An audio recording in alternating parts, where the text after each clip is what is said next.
Hello everyone and welcome to my UDK tutorial series. In this particular episode we are going to be going over the wind effect in UDK. Now as you can probably tell by the video length, it's not going to be an incredibly long tutorial like most of the others, mostly because there's not too much to the wind effect. However, while there isn't too much to it, it can be a very handy thing to just give a lot more ambience to a level and kind of really sell the atmosphere that you're looking for. So, without a bunch of needless discussion, let's go ahead and get into actually seeing how this works. So, if you go down here, as you can see, the wind section down here, we've only got two kinds. Now, the difference between the two kinds is very simple, in that the wind directional source is basically infinite in one direction. So it's essentially like, you know, if you were to, like, sort of everyday wind. It's always going to be blowing typically in one direction. You're not going to like walk out into your front yard and be blowing to the north and walk out in the backyard and it'll be blowing to the south. You know, it's always going to be blowing either to the north, to the west, to the east, to the south. It's always going to be usually blowing in one direction. Now, of course, you know, as you go traveling across a huge distance, the wind will vary, but in a small area, it's usually traveling in one direction, and that's essentially how the wind directional source works.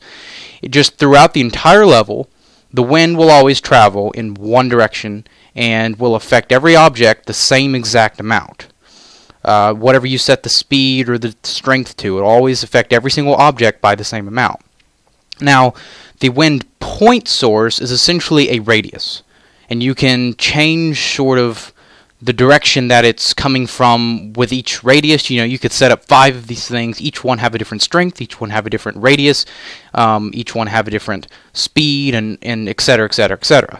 And I will kind of go into how I like to use each one, because while the simple solution would seem just kind of throwing a wind directional source in the level and just calling it a day, I'll show you an example of where that's not usually the best case. So let's go ahead and drag this out real quick and go into the properties of this, because it's not very much, and then I can kind of get into some examples of a couple things, and then we'll pretty much be done. Like I said, this is not going to be too long of a tutorial.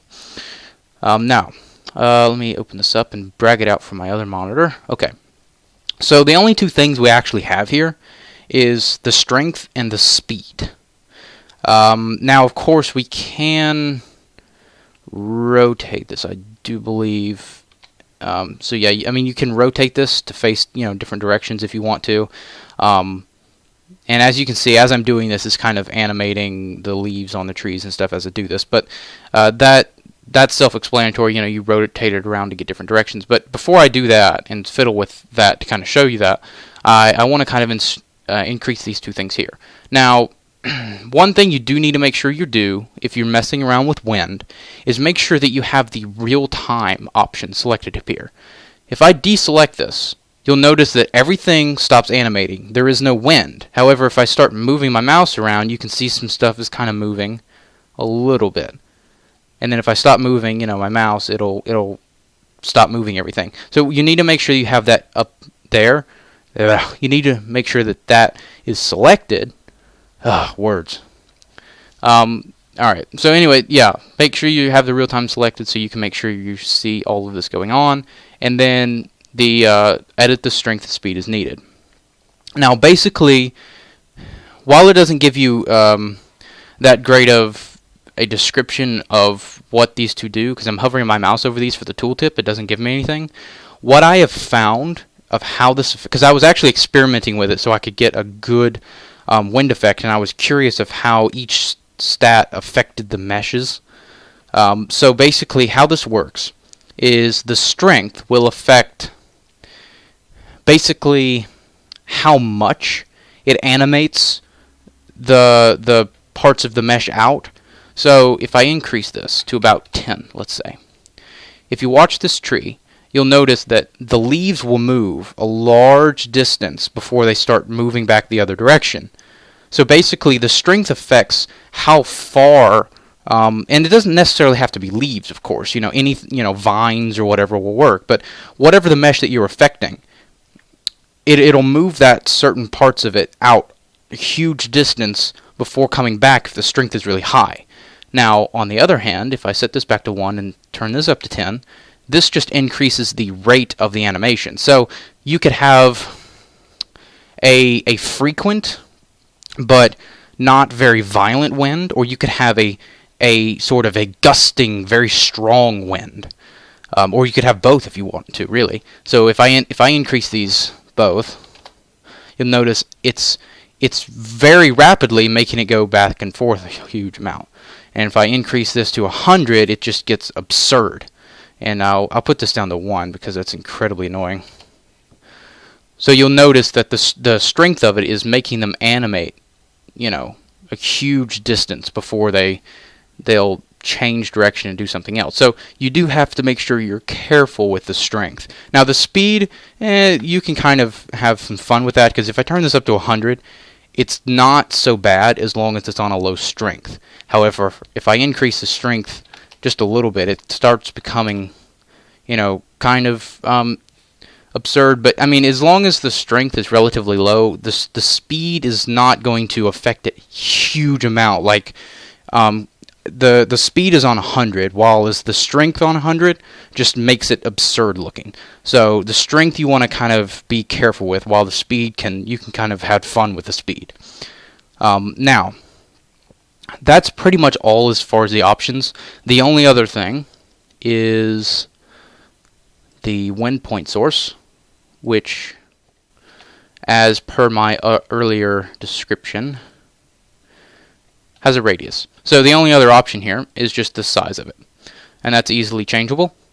So obviously you can also just scale it up if you wanted to. Just do like this, and it increases the radius for you.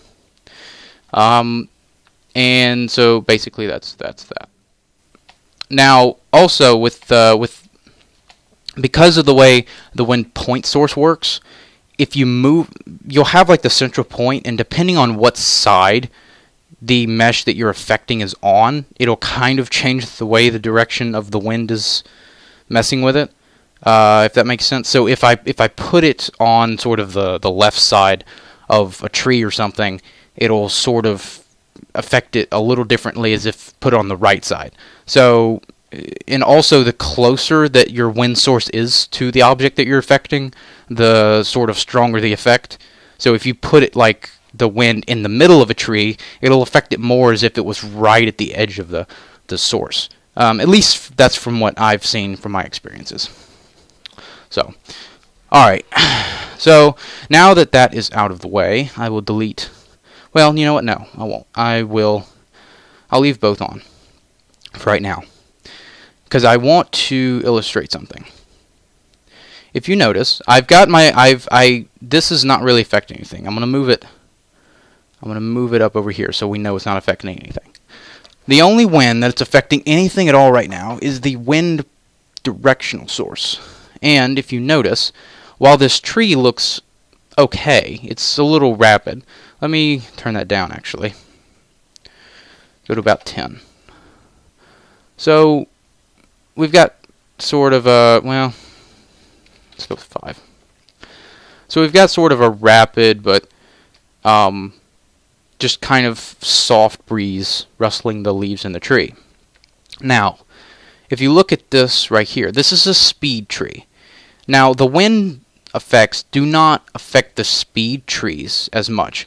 And if you don't know what a speed tree is, it's an actual type of of mesh that is made in a program called Speed Tree, and they're just basically really nice looking trees. And Speed Tree allows you to just kind of create custom trees and custom animations for the trees and how each of the branches and all that kind of stuff works. But they are not really affected by the wind as much. So if I turn this up really high, so watch this tree right here, because this is a speed tree right here. Okay, watch this as I turn this wind effect up. It is not moved at all. And we'll turn the speed up to 100. It's still not moved at all. Okay, so just keep that in mind, that if you decide to use speed trees, they already have a pre-built animation that is unaffected by any of the wind. So keep that in mind. Now, any just normal static mesh that's a tree or foliage type will be affected. Now, it won't just affect any static mesh at all, because this little block right here is a static mesh actor. However, it is unaffected. It has to be sort of a classified foliage type. And if I look back here in the thing and maximize this, you can see if I hover over this tree, it says it's like a generic foliage tree mesh.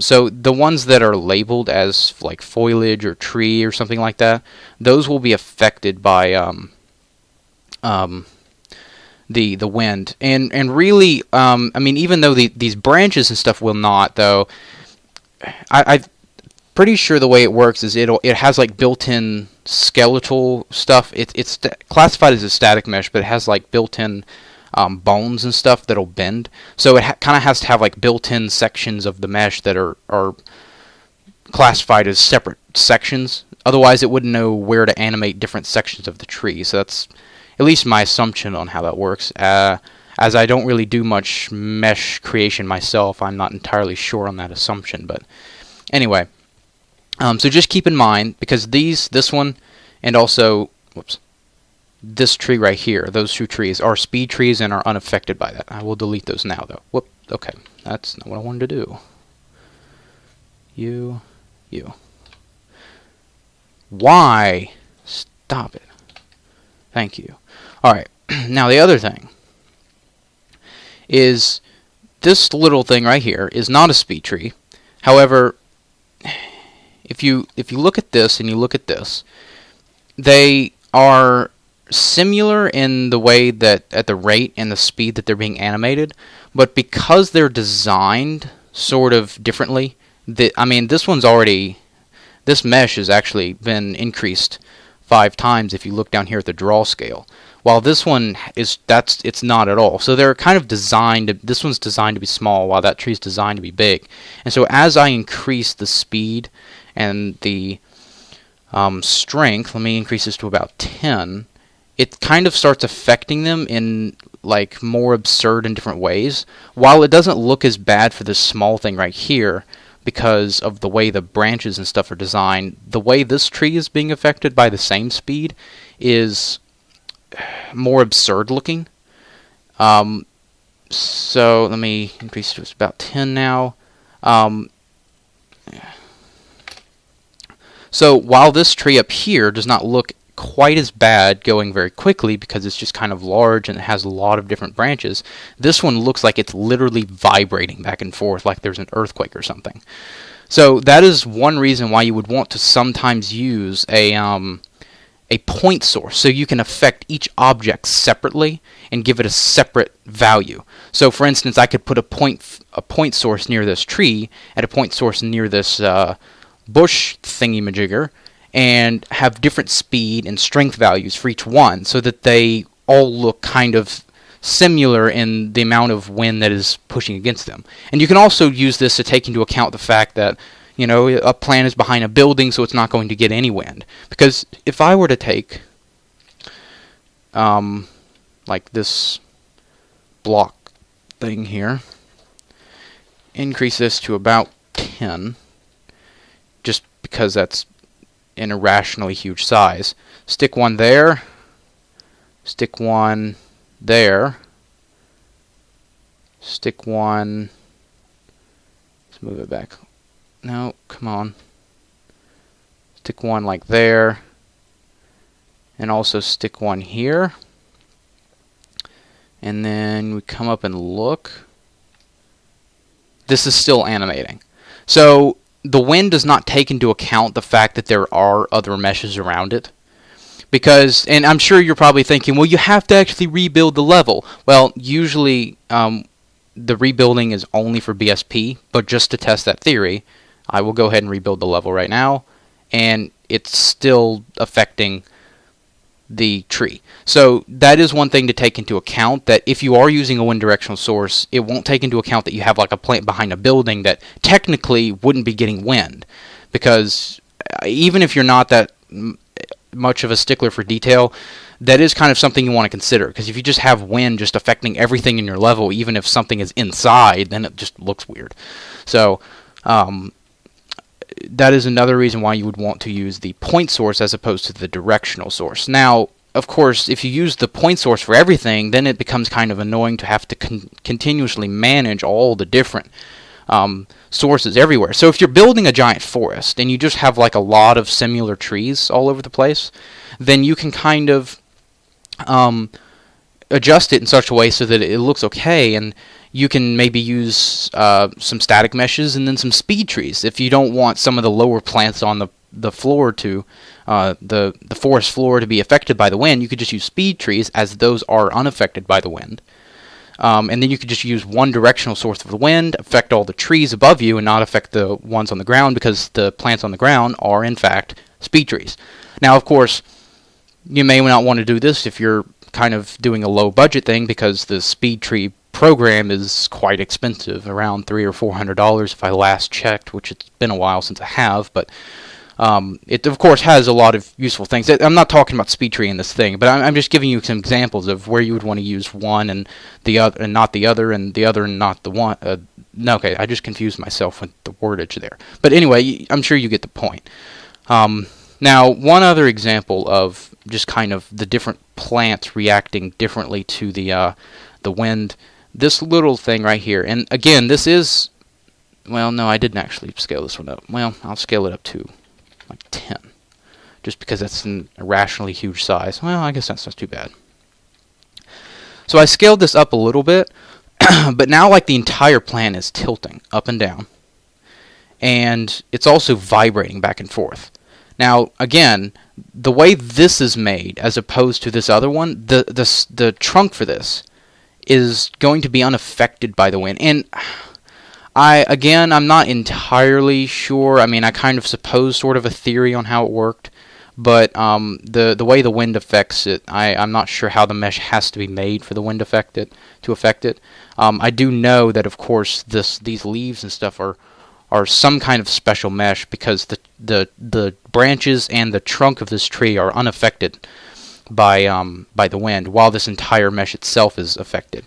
It's not even animating separate parts of it, it's just animating the entire thing as a whole, which could be somewhat problematic if you're doing some terrain stuff, because it does actually move these little stems just a little bit, and if you're trying to get stuff to be really precise, then sometimes those will be moving up and down just a little bit, especially if I turn this up a little bit more, the strength up just a little bit more, then it would really be more pronounced. So let me actually do that real quick. See, the strength is only at 2. If I turn this up to like 5. So you can actually see there is a movement in the stems now, and it's only at 5. So that is another thing that you have to consider. But I just was wanting to show the difference in how some of the plants react to the same wind effect. Honestly, I end up using the wind point source more than I use the wind directional source, just again because I like to be able to control each individual plant's reaction to the wind effect. And in a level I was working on, I had maybe 10 or 12 different wind effects all over the place, but I was setting them kind of I would set them for like each plant and then just kind of copy that setting to each plant so that it was able to be kind of get a consistent wind effect throughout the whole thing. And in some cases I actually had a wind effect that would affect the top of this tree, and then I had plants at the base of this tree, and I would have a separate wind effect below one I already had just to affect the plants down here a little more, because technically the wind is, the higher up you go, the more wind that you're going to feel, because the lower are to the ground, the more things that get in the way of the wind, you're not going to feel it as much. So anyway, that's my little spiel on wind. Hopefully it makes sense and you have enjoyed it.